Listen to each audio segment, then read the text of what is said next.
Hi everyone, it's Amber. Welcome back to another video. I hope you're all alright. First of all, I am going to apologise for the absolute state of me. So I went for a run this evening. I've been at work since 6 o'clock this morning, so I had a 4 o'clock wake up call. I've been to work, done a 9-hour shift, come home, gone for a run, and now I feel absolutely exhausted. And if truth be told, I just want to be in bed. But I feel like if I go to bed now, I'll wake up far too early in the morning and it will just be hell on earth. So I figured now was a prime time to come and sit and talk to you. And also my hair just looks like this because I'm going to put my dressing gown cord in my hair tonight and curl it. So yeah, I'm leaving it like this for now just so it's a bit damp. And as you can see, I have like the bushiest hair ever.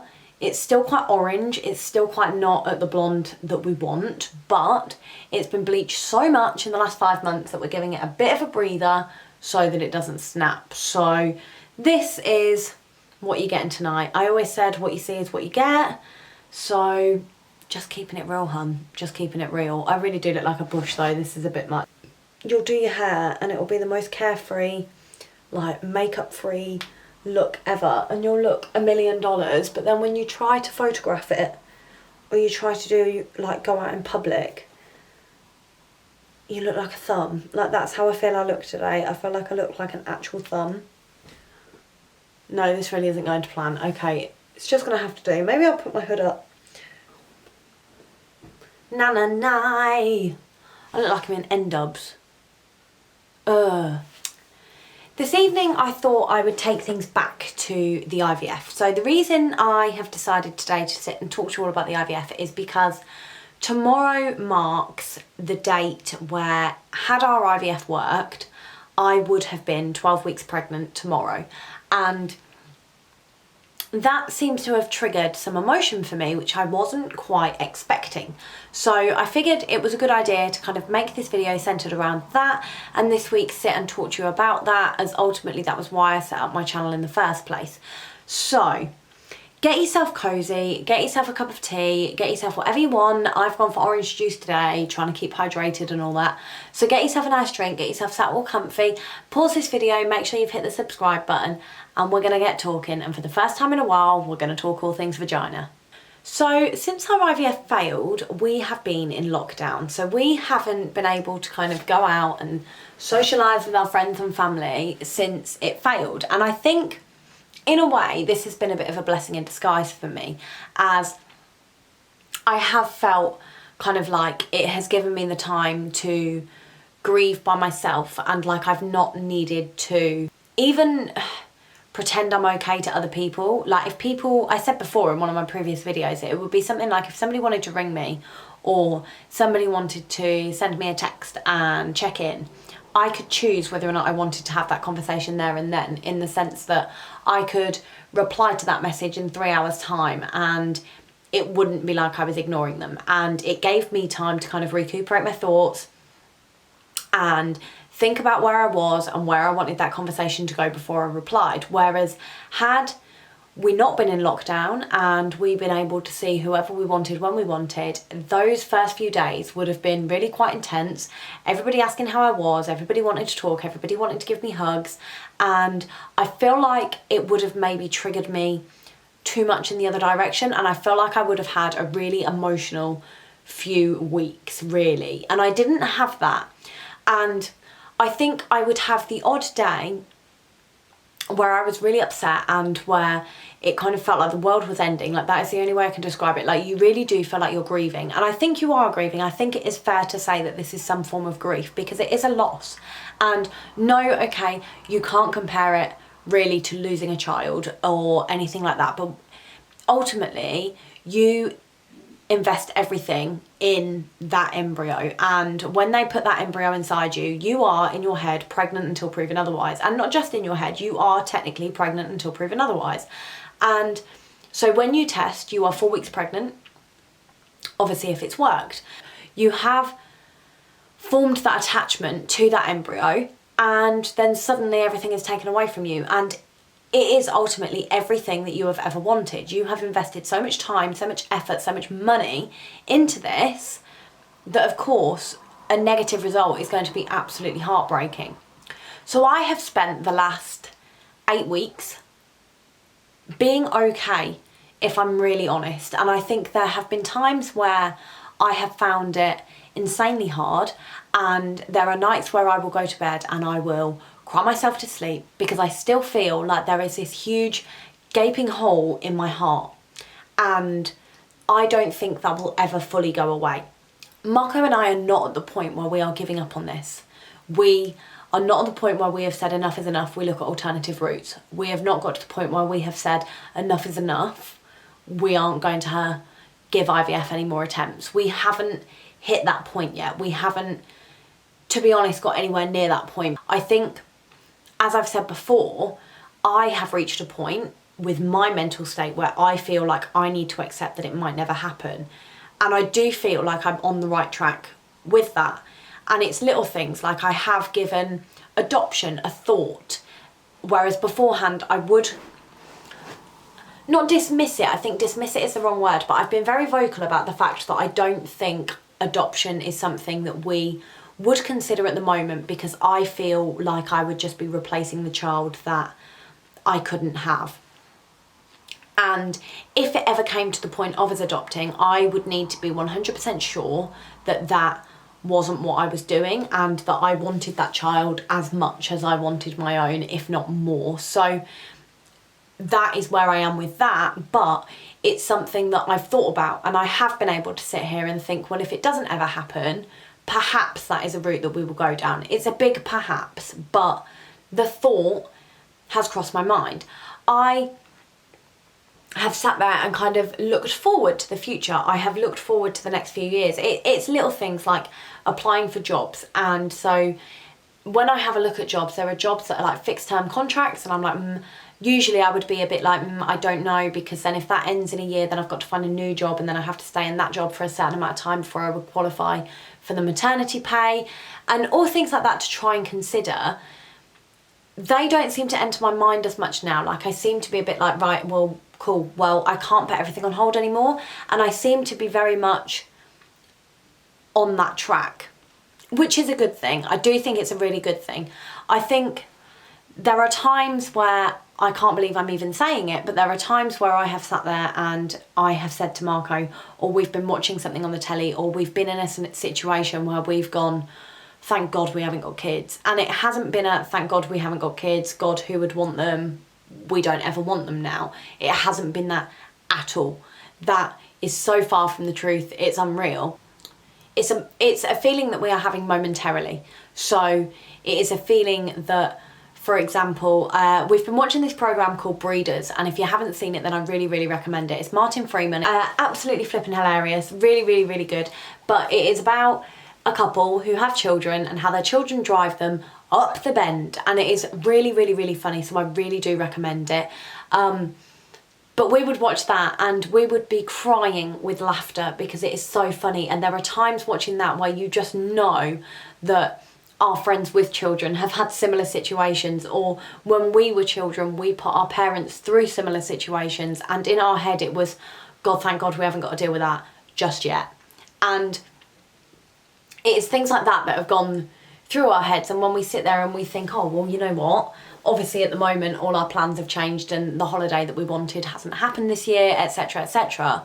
But when we look at our holiday for next year, for example, we can sit there and we can think, right, well, do you know what, let's go somewhere here, let's go to an adults only resort, let's go somewhere where we are going to be doing really long treks, or we're going to be doing these activities that really aren't child friendly, and things where we can just enjoy our life that little bit more, just us, and we can enjoy being together and enjoy the freedom that we have. And I think all I've been trying to do is take the positive from this, and I think it's really hard, and it is really hard to try and see the positives, because all I see sometimes is a body that has failed me and a woman who should be able to do something that she can't, and I see a wife who has let her husband down, and there is a huge, you know, I could sit here for the next half an hour and slate myself into the high heavens telling you all these things that I have felt over the last 8 weeks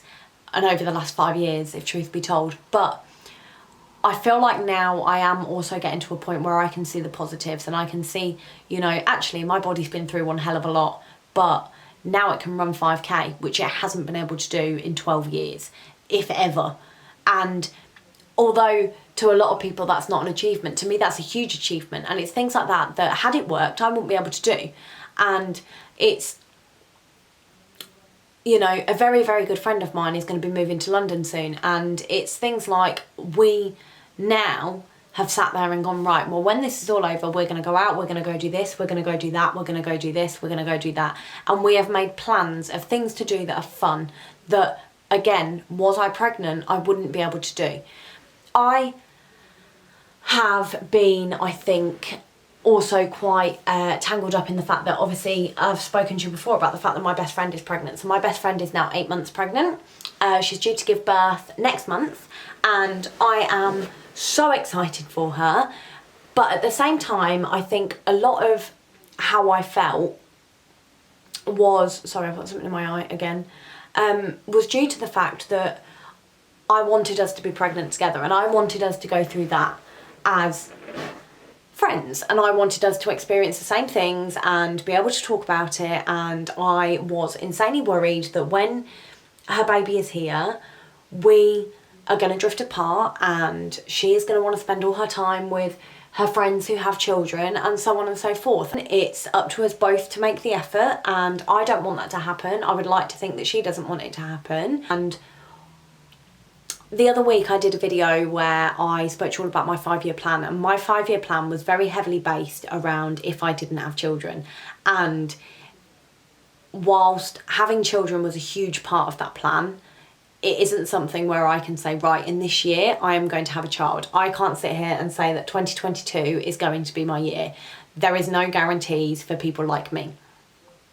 So I did this 5-year plan where children can fit in, but they can also not fit in. And I think that for me has been really important and has really given me a sense of direction. However, when I have weeks like this week, so as I said, tomorrow I would have been 12 weeks pregnant. Saturday was supposed to be my mum's 50th birthday party, and Sunday was supposed to be my best friend's baby shower.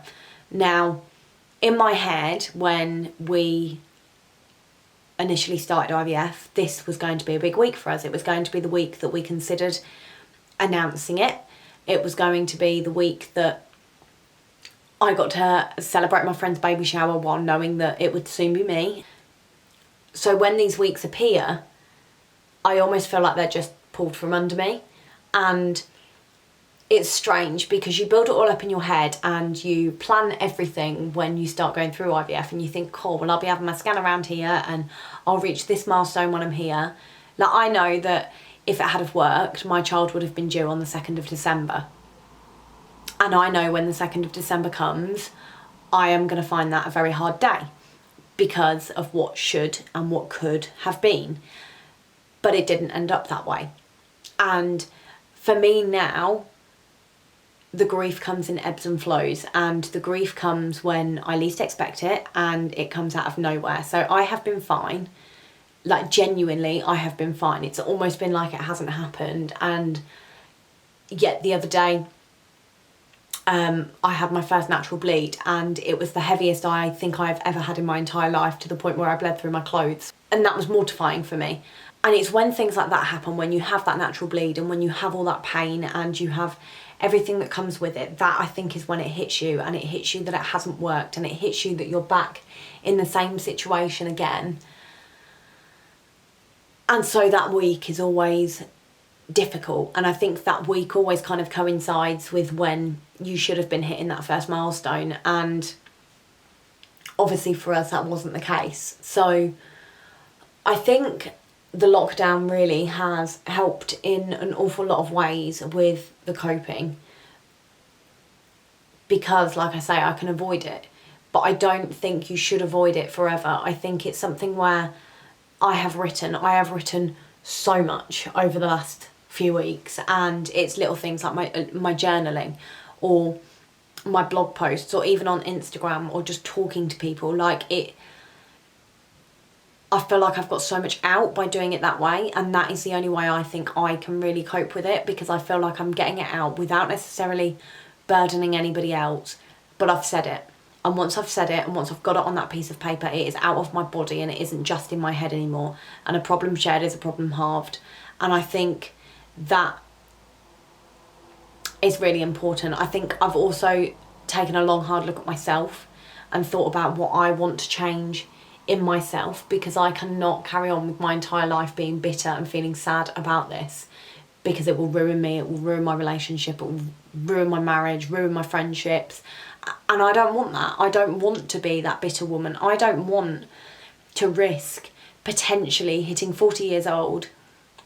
I've been trying for nearly 20 years and it's still not happened. And at that point, being bitter and feeling like I don't want to be that lady with 27 cats that sits there and resents the rest of the world because she couldn't have children.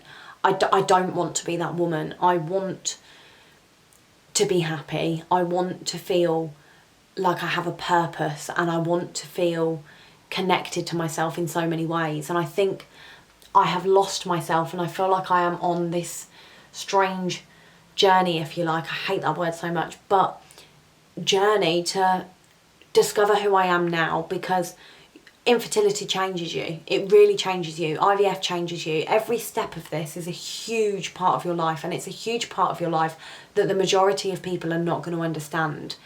And so to me, it is about connecting with yourself as the new person, and I don't want to completely lose who I was. And so for me, it is now about finding the bits of her that I think can still survive in this life, and yet at the same time being my authentic self and finding who I am now and what makes me tick now. It's not going to be the same things that it was 5 years ago before this. It's not going to be the same things that it was 2 years ago before I knew that I was completely infertile. And I do feel like I'm getting there. I feel like for the first time in a long time, I'm starting to feel happy and genuinely happy. And I think I have blips, and I have these weeks like I'm having now where I'm up and then I'm down and I'm up and then I'm down, and I just feel minging and I just feel horrible and I feel like a failure and all the rest of it, when really I'll go to bed, I'll do my gratitude journal, I'll fill in my planner, and I'll realise actually how much I have got going on for me and how much I am grateful for, and the things in the day, the little things that make me happy, like the smell of the blossoms on a tree down the road near me. I'll go for a run and I'll run past this tree and the smell just consumes your entire body, and it is beautiful. And for me, that's what makes the day now. I love spending time in my garden. I love reading my books. I love doing my cross stitch. I love writing. I like to get dressed. I like to go for a run. I love my running. It's taking a lot, I think, to really get into a habit, but when I go, I can't tell you how good I feel. And that for me, I think, that for me just shows that I am heading in the right direction. But I don't think I could have got here either without talking to people, and I think that's one thing that really is a benefit to me when it comes to things like this and my Instagram. And I enjoy doing this. I do YouTube because I enjoy it. There is no other reason behind it other than that. And I think it gives me something to focus on, it gives me something to do. And then I sit on my Instagram and I talk to so many like-minded people, and I meet people who I would never have met just in a normal walk of life. And without this, I wouldn't have the conversations that I have with them. And I think, again, it gives me hope somehow, and it gives me joy, and again, something to focus on, that I know that it's not just me I'm helping. I know that there are other people out there who have looked to me and have gained some kind of help from me. So for me, I think I just feel like my infertility isn't the end of the world anymore. I feel like it's pretty high up on my list of priorities and pretty high up on my list of things that make me feel crap. But generally, it's not something that I'm going to spend the rest of my life pondering over, and I will get there in the end. And I will be a mother one day, somehow, I'm sure. But if I'm not, then that's okay. And I'll cope with that.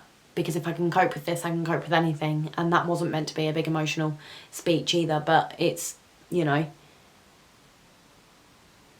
where there's a will, there's a way. And if you want to be okay, then I think you can be. and I think it's hard work, and I think it takes a lot of time and a lot of effort. But self-care is the main priority, and you can't pour from an empty cup. So that's my 20 pence on the matter. I'm okay, I'm coping, I'm doing okay. This is just a hard week, and there's always going to be hard weeks. But I know that I'm not on my own, and that's how I cope, really. So yeah, that's that really. I'm going to put my hair in that dressing gown cord so, you know, you can see what I'm doing and I don't look like a complete freak of nature. Right, okay, so I got asked on Instagram actually how I did this, so I suppose in a way let's make this into a bit of a hair tutorial so it's not completely depressing. But this is what I do. I literally just wrap it round like this, tighten a knot to keep all the hair up there, and it stops it flicking out like you get with a lot of things. Now we'll do this side. There we go. Voila. So you go to bed looking like a complete numpty. I now spray my hair, but yeah, that's it. So that is me pouring my heart out to you. That is me telling you how I am. I get asked an awful lot, and a lot of things when I ask people what they want me to film, they do say coping with the failed IVF. So this is your video on that. I thought I'd just take it back to basics for today. If you did like this video and you do want to see more videos like this, then please do make sure that you hit the subscribe button down below, that you give it a big thumbs up, and that you give me a little comment. Let me know how you cope. Let me know any things that you do want to see, any worries that you have about IVF, anything like that, and I'll be sure to try and cover them for you. But thanks ever so much for watching again. As always, I hope you're all alright, and I will see you very soon. Videos every Tuesday, every Friday. See you soon. Bye!